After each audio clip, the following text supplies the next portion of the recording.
बेटियां सिर्फ घर की रौनक नहीं होती, वे माँ के दिल का सबसे खूबसूरत हिस्सा होती हैं। शायद बाजार से कपड़ा खरीदना आसान होता है, लेकिन अपने हाथों से अपनी बेटियों के लिए कुछ बनाना जो सुकून देता है, उसकी कीमत कोई नहीं होती। तो जब वे तीज पर इन्हें पहनकर मुस्कुराएंगी, वही मुस्कान मेरी सारी मेहनत का सबसे बड़ा इनाम होगी। तो इसीलिए बच्चों के स्कूल में जो आ गया था तीज का फेस्टिवल, और तीज के फेस्टिवल के लिए मुझे रेडी करने थे सूट। इनको जो सूट थे, यहाँ पर हमारे पास सिर्फ 2 दिन का समय है। एक्चुअली मैं पहले किसी और काम में थोड़ी बिजी थी, मुझे समय नहीं लगा और हमें कुछ फंक्शन का पता भी लेट चला, तो मेरे पास टाइम नहीं था इतना। तो मैंने जो सिर्फ 2 दिन के अंदर जो है हमने कपड़ा खरीद कर हम ला चुके थे। मैंने फटाफट से अपनी बेटियों का मेज़रमेंट लिया और कटिंग कुटिंग करके सिलाई करने लग गई। आज का दिन जो था मैं अपनी बड़ी बेटी के, ये शाम का समय था, शाम तक मतलब दोपहर के समय लगी, और शाम तक जो है मैंने इसका सूट रेडी कर दिया था। इसका सूट रेडी करने के बाद मुझे ये था कि मेरी छोटी वाली बेटी का कल का दिन है, उसमें मैं उसका सूट रेडी करूँगी या हम बाहर की शॉपिंग करेंगे, फुटवेयर वगैरह भी दिलवाने थे बच्चों को। तो इसीलिए जो है मैंने डिसाइड किया, मैं ये रात के समय नियर 8 बज रहे हैं रात के समय में अपनी बेटी का सूट मैंने ये कटिंग करा छोटी वाली का, और डिसाइड करा कि रात में बैठकर इसको सिल लेंगे। जितना हो गया सिलेंगे, बाकी नेक्स्ट डे पर होगा भी कुछ तो चलो घटेगा। सारा दिन वैसे भी मैं बहुत थक चुकी थी, बहुत मुश्किल से मैंने मतलब ये था डिसाइड करके। बस मुझे ये होता है मेरे बच्चे ही सबसे बड़ी मेरी दौलत है, उनकी खुशी में मेरी खुशी होती है। मुझे मतलब उनकी खुशी देख कर, ये देखते हुए कि नहीं वो मुझे बहुत अच्छा लगता है। तो ये मैं रात को लगी हुई हूँ सिलाई करने, और यहाँ तक मैंने बैक लूप्स डोरी रेडी कर ली थी, नेक रेडी कर लिए थे, और स्लीव्स वगैरह भी रेडी कर ली थी। बस सब कुछ अब असेंबल करना रह गया था, साथ में फिक्स करना रह गया था। समय बताऊँ तो रात के 2 बज रहे हैं और मैं बहुत ही ज़्यादा थक चुकी थी। मतलब 8 बजे की लगी हुई, 8 बजे की लगी तो कब शाम की थी। पहले बड़ी वाली का रेडी करा, फिर छोटे में लग गई थी। इतना थक चुकी थी, बहुत ज़्यादा बैक पेन हो रही थी, पीठ इतनी दुख रही थी। बस ये था अब फटाफट से सो जाऊं। तो बस यही सोचा, थोड़ा सा काम रह गया, सुबह अटैच कर लेंगे, और मैंने सोने का सोचा। तो मैं चली गई रेस्ट करने, और उसके बाद सुबह जल्दी उठते ही फटाफट से मैंने अपना घर का सारा काम निपटाया, फ्रेश फ्रूश होकर अपना सेट होकर अपना बैठ गई फिर से सिलाई करने। और यहाँ पर जो मेरा थोड़ा बहुत पेंडिंग काम रह गया था, वो सारा हमने बहुत तेज़ी से, मतलब ये था बहुत तेज़ी थी। ये नियर हमारा 2-2:30 बजे का समय हो गया था। ये आप देख सकते हो, इसकी कुर्ती भी मैंने रेडी कर ली थी, और इसका प्लाजो था वो भी रेडी हो गया था। इसको ये यही थी, इनकी खुद की इच्छा के अनुसार मैंने इनको कपड़े लेकर दिए थे। ये बड़ी छोटी वाली ने पहले ही डिसाइड करा था ब्लैक ही पहनना है। तो आजकल जो चल रहा है ट्रेंड में फेंडी, तो हमने वही डिसाइड कर लिया था। तो ये देखिए, ये जो लगी हुई है ज्वेलरी निकाल के अपना खुद का देखने लगी हुई है भी क्या क्या कल पहनना है क्या नहीं पहनना। तो हमें सब वाइट वाइट ही सब कुछ चाहिए था मैचिंग में। तो हमें घर पे तो कुछ ज़्यादा मिला नहीं वाइट में, सब गोल्डन टच में थे। तो हम आ गए यहाँ पे शॉप पे।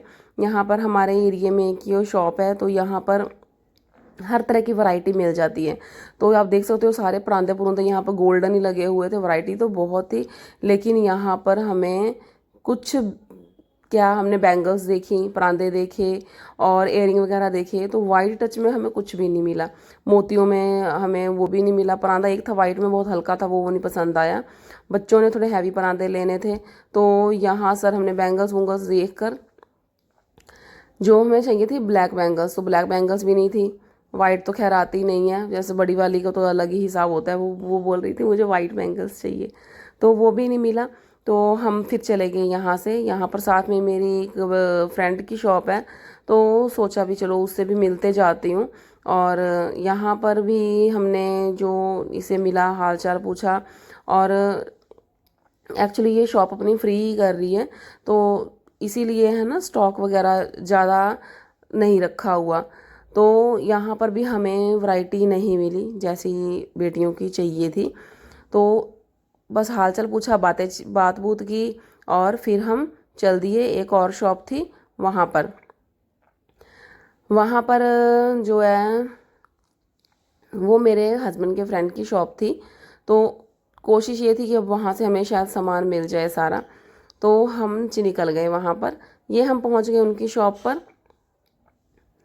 और यहाँ पर ना हमें, पहले हमने सारा कुछ देखा, और यहाँ पर सबसे पहले हमने बैंगल्स ही मांगी। भीड़ थी, सोचा बाकी सामान बाद में ले लेंगे, बैंगल्स देख लेते हैं। ब्लैक बैंगल्स आखिरकार मिल ही गई हमें। और उसके बाद जो हमें सामान लेने थे, परांदे, ज्वेलरी, जो और सामान हमें सारा कलेक्ट करना था। परांदे जो मेरी बेटियों को पसंद आए, दोनों को सेम ही पसंद आए थे। और फिर रिंग्स वगैरह ली। और कुछ मिलता ना मिलता, परांदे बहुत ज़रूरी थे इनको। ये था तीज फंक्शन था, परांदे तो लगाने ही हैं। और छोटी वाली का मैं बता नहीं सकती आपको, इसके पास तो जब से छोटी थी ना, इसको हेयर कट थे। और परांदा पहली बार लगाना है जब इसके बाल बड़े हैं। नहीं तो हेयर कट में लगा तो देती थी, लेकिन बहुत मुश्किल से रबड़ लगा लगा कर। इसकी पहली की पिक्स हैं जो ऐसी हैं ना, बहुत हंसी आती है। हेयर कट में हमने परांदे लगाए होते थे, टीका लगाया होता था।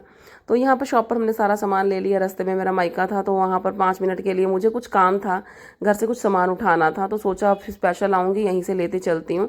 तो हम पहुँच गए थे घर पर। यहाँ पर मैं अपनी मम्मी से मिली और नमस्ते नमस्ते हुई, नमस्ते हुई। मम्मी मेरी बैठी हुई थी, तो बस यहाँ पर हमने थोड़ी देर के लिए हाल चाल पूछा। और फिर ये मेरी बेटियाँ जो है पहुँच गई थी अपनी छोटी मामी के पास। छोटी मामी के पास जो है इन्हों ये खोज रही थी अपनी बहनों को, भी दोनों बहनें कहाँ हैं हमारी। तो ये लगा रही थी यहाँ पर बैठ के चुपचाप अपनी मेहंदी, क्योंकि जो एक छोटी वाली है वो भी एक ही स्कूल में पढ़ते हैं ये। और बड़ी वाली भतीजी का स्कूल और है, छोटी वाली का स्कूल और मेरी बेटियों का स्कूल एक ही है।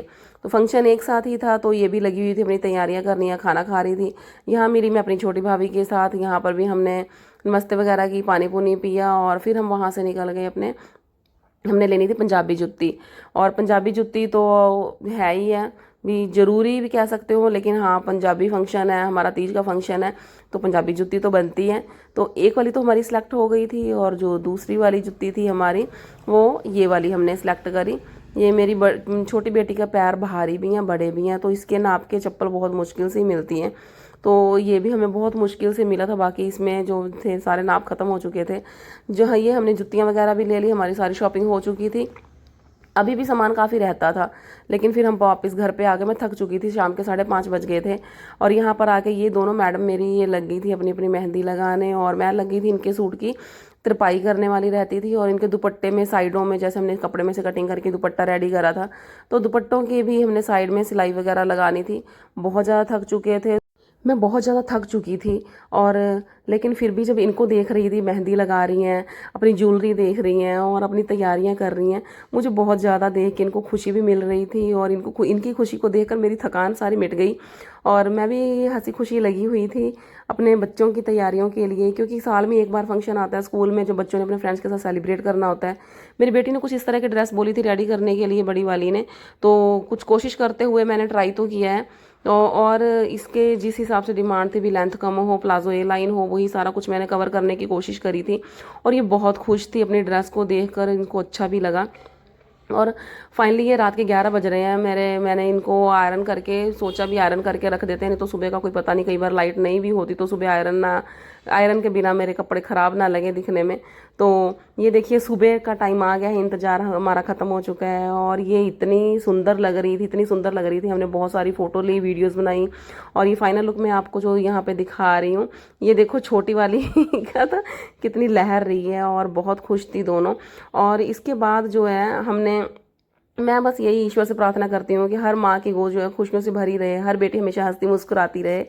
और ये हम सुबह निकल गए हैं फ़ोटो वीडियो वगैरह बनाने के बाद सुबह स्कूल के लिए। ये हम स्कूटी पे जा रहे थे, दोनों को मैं छोड़ने, और साथ में मेरी भतीजी और पीछे से भाभी भी आ रही थी। हमने एक साथ, क्योंकि उन्होंने स्कूल देखा नहीं था, जो दूसरे स्कूल में फंक्शन था।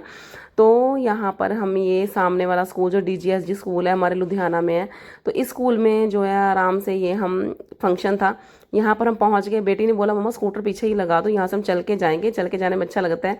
और ये अगर आपको व्लॉग हमारा अच्छा लगा हो तो प्लीज़ लाइक एंड सब्सक्राइब जरूर करिएगा। अगर फेसबुक से देख रहे हो तो फॉलो ज़रूर करिएगा। यहाँ पर ये तीनों, मेरी भतीजी और मेरी बेटियाँ, सब आपस में इकट्ठे हो गए, भी साथ में इंजॉय करेंगे। और ये अब जा रही हैं अपने स्कूल में। और बाकी यही मेरी शुभकामनाएं हैं कि मेरी बेटियाँ हमेशा हंसती मुस्कुराती रहें।